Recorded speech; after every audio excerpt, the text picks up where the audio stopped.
ChatGPT pourrait pas écrire le canard enchaîné, quoi. Enfin, ça me paraissait quand même gros. Mais on a quand même écrit quelque chose et ça s'est confirmé pile à l'heure où on devait renvoyer les pages à l'imprimerie. C'est marrant de revoir ça, c'est il y a 10 ans pile. Et on n'est pas là pour détruire les gens, on n'est pas là pour les disqualifier, on est là pour raconter ce qui se passe tout simplement. Mais où est le canard alors?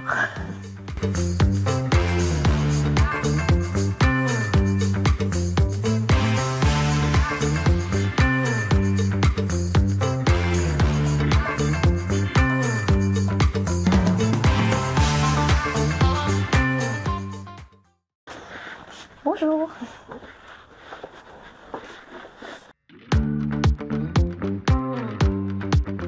C'est marrant que vous ayez choisi ce papier-là parce que j'étais en stage à l'Obs en sortant de l'ESJ. C'était une petite info que j'avais eue cet été-là sur Vincent Lambert, un homme tétraplégique autour duquel tout le monde se déchirait, la famille.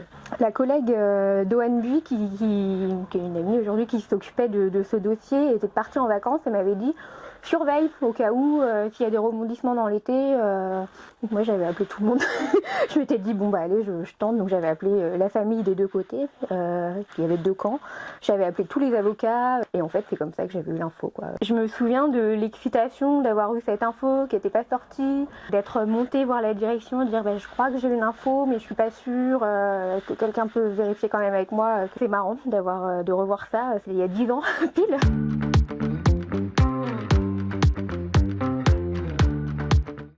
C'est chouette de voir cette photo ici. Parmi les premiers Felinski naturalisés français, il y avait mon grand-père, donc qui est sur cette photo, clope au bec. Il était ouvrier du livre dans une imprimerie à l'est de Paris, Brodart, qui a eu longtemps le monopole d'impression de plein de magazines, notamment du groupe Hachette, de plein de quotidiens aussi. Et à mon avis, beaucoup sont entreposés ici, dans cette cave. Donc voilà, moi j'ai grandi dans cet univers-là de l'imprimerie, avec des ouvriers rotativistes, des typos, enfin, voilà, donc c'est un monde pour lequel j'ai beaucoup d'affection. Et c'est un peu, je pense que c'est un peu ça qui m'a donné envie d'être journaliste. Alors sur cette vidéo, c'est Bruno Dive qui est au quotidien mon binôme avec qui je travaille avec grand bonheur sur la page 2 du Canard. Donc la page 2 du Canard, c'est une page très particulière qui alimente beaucoup de fantasmes chez nos confrères. On décrypte au vitriol les coulisses du pouvoir, la vie au château, ses courtisans, ses jeux de pouvoir. Des fois c'est un peu obscène, des fois c'est un peu... voilà. Mais en fait, en creux, au fil des années, je pense qu'on tisse aussi une sorte d'histoire de la vie politique française. On recueille plein d'infos, un peu partout, à toutes les échelles, pas seulement à l'Élysée, à Matignon ou à l'Assemblée, mais aussi dans les petites mairies, dans les petites collectivités.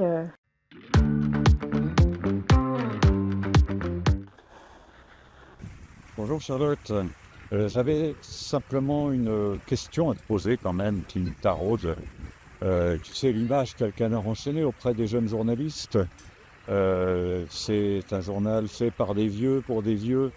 Alors qu'est-ce que tu es venu faire dans ce journal? Est-ce que tu pourrais nous l'expliquer? Merci Charlotte, et puis à très bientôt j'espère. Non, c'est marrant parce que le Canard, c'est un journal que j'ai toujours lu, mais j'imaginais pas en sortant de l'ESJ qu'on pouvait intégrer, et il n'est pas parti pour moi des rédactions qu'on pouvait intégrer. Je savais pas comment on rentrait au Canard, c'était très mystérieux. Moi j'ai toujours adoré le Canard, mais je pense que en lançant un site là, cette année, en parlant peut-être un peu plus auprès des étudiants, etc. Je pense que c'est vraiment un journal qui peut plaire aux plus jeunes parce qu'on a un ton un peu irrévérencieux, on est totalement indépendant. Je pense qu'au contraire, il faut dépoussiérer l'image du Canard parce que c'est un journal, mais d'ailleurs qui se rajeunit. Enfin, on a plusieurs jeunes recrues. Ouais, c'est génial parce que vous avez mis le Canard à côté de l'Obs. Et il y a plusieurs anciens de l'Obs qui sont passés au Canard après, qui sont même devenus directeurs du Canard. Donc c'est marrant, il y a une petite filiation entre ces deux hebdos.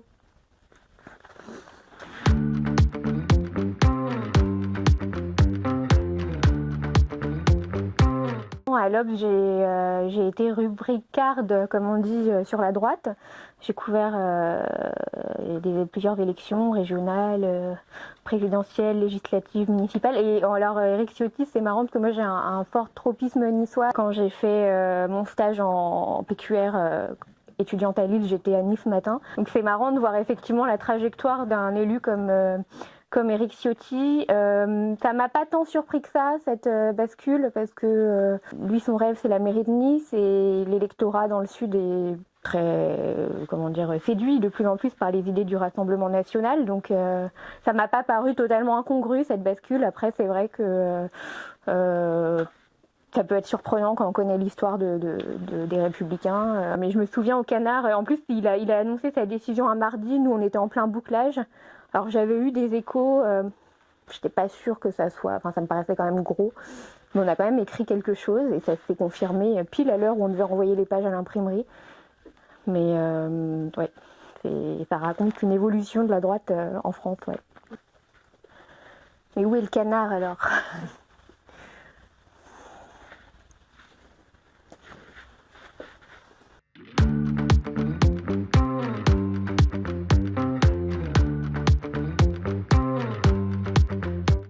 Hiérarchise en fonction de l'actualité. On essaye de faire en sorte de proposer des mares avec un contenu exclusif, des coulisses du pouvoir, du château, des choses qui ne sont pas apparues ailleurs, avec en privilégiant au maximum le on, des citations, des échanges qui ont eu lieu, qu'on peut relater nous dans le Canard. On a un très grand réseau de sources au Canard, qui sont à la fois des sources officielles, mais aussi des sources moins évidentes. Ça peut être des personnes qui travaillent dans les ministères, qui travaillent dans les mairies, qui travaillent... Donc on essaye, pour recouper une information, d'avoir une vision la plus panoramique possible. Plus on recoupe, moins on a de chances d'être manipulé.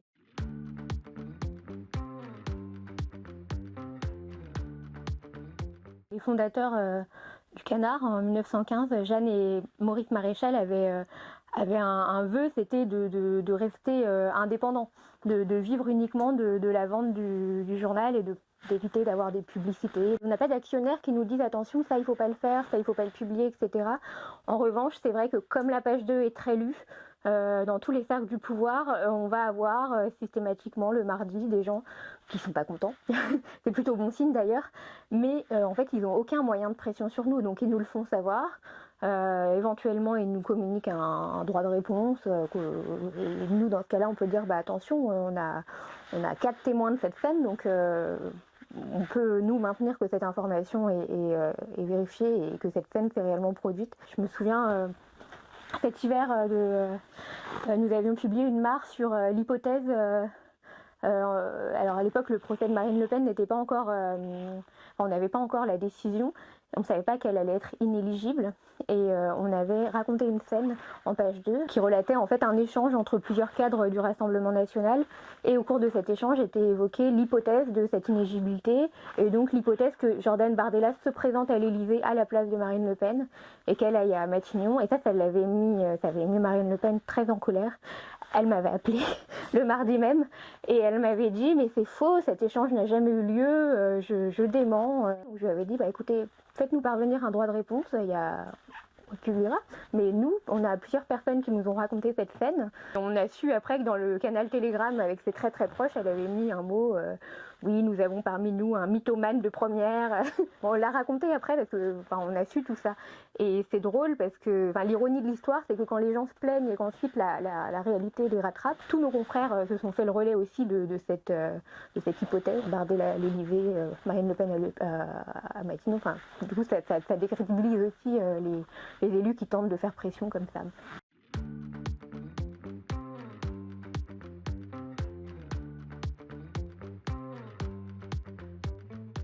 Nous, on n'est pas dans une démarche morale, on n'est pas là pour faire la morale, on est là pour raconter les coups tordus, les détournements d'argent public. En revanche, c'est vrai que ça peut être des infos qui peuvent paraître dérisoires, comme, je sais pas moi, le président du Sénat qui décide de refaire son fauteuil pour 40 000 € d'argent public.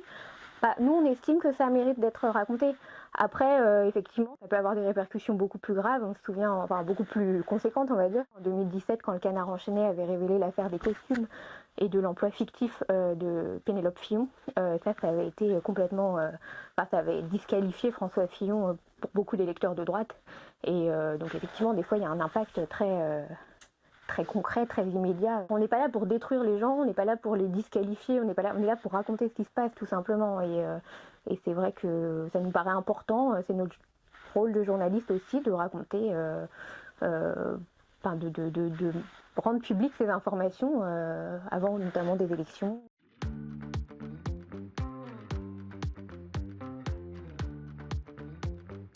C'est vrai que le Canard, c'est un peu une exception dans le paysage de la presse écrite en France. On est totalement indépendant, on est très peu, on est une toute petite équipe. Et on va dire que le fonctionnement est resté un peu sur le même modèle que la petite PME familiale qu'avaient imaginé à l'époque les fondateurs, Jeanne et Maurice Maréchal. On vit grâce aux lecteurs, grâce aux ventes et aussi grâce aux investissements qui ont été faits.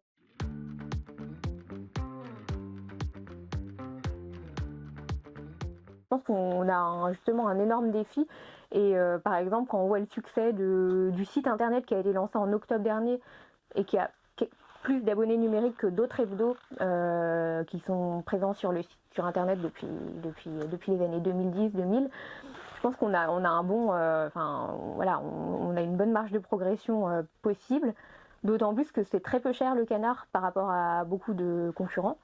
Mais effectivement, je pense qu'il faut faire connaître le Canard aux plus jeunes qui n'ont pas forcément le réflexe de venir. Je pense qu'une porte d'entrée pour attirer les plus jeunes lecteurs, ça peut être aussi le dessin, parce qu'on a des dessinateurs de grands talents qui sont d'ailleurs aussi auteurs de BD à succès. Ça peut être une porte d'entrée peut-être pour les jeunes lecteurs, le site internet évidemment, les réseaux sociaux. Il y a aussi un autre défi, c'est de féminiser le lectorat et typiquement sur Instagram, on a beaucoup plus de followers femmes que de followers hommes. Donc bon voilà, je pense que c'est en cours, après il y a encore du boulot. Quelque chose qui est assez magique au Canard, c'est le nombre de lecteurs qui nous écrivent. Toutes les semaines, on a vraiment plein de réactions toutes les semaines, des mails, des lettres, des courriers. On prend le temps de leur répondre à tous. On a des gens qui rouspètent, quoi, qui sont pas contents du traitement de telle ou telle information. On va leur expliquer pourquoi on a arbitré comme ça. On a aussi beaucoup de lecteurs qui nous envoient des informations, ça fait bien, parce qu'ils habitent dans tel endroit, qu'ils ont vu ça, qu'ils ont reçu ça, etc. Donc c'est vrai qu'on a un lien au lecteur qui est assez... Je suis pas sûre que ce soit possible dans des plus grandes structures. Enfin voilà, là il y a un côté un peu affectif. Même les courriers qu'on reçoit sont très. Les gens nous disent voilà, je suis très attachée au Canard. C'est pour ça que je vous écris parce que cet article m'a beaucoup chagriné. Donc, on met aussi du cœur à leur répondre, à essayer de comprendre aussi leurs interrogations sur l'évolution du journal.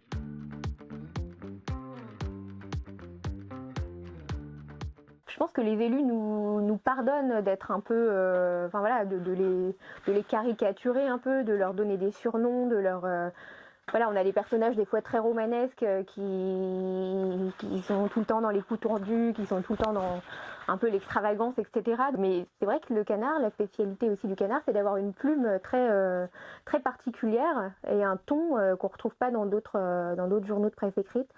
C'est un coup à prendre. Ça aussi, je pense que c'est quelque chose qui peut plaire aux plus jeunes aussi, de ne pas avoir une information qui soit rédigée de manière très formatée.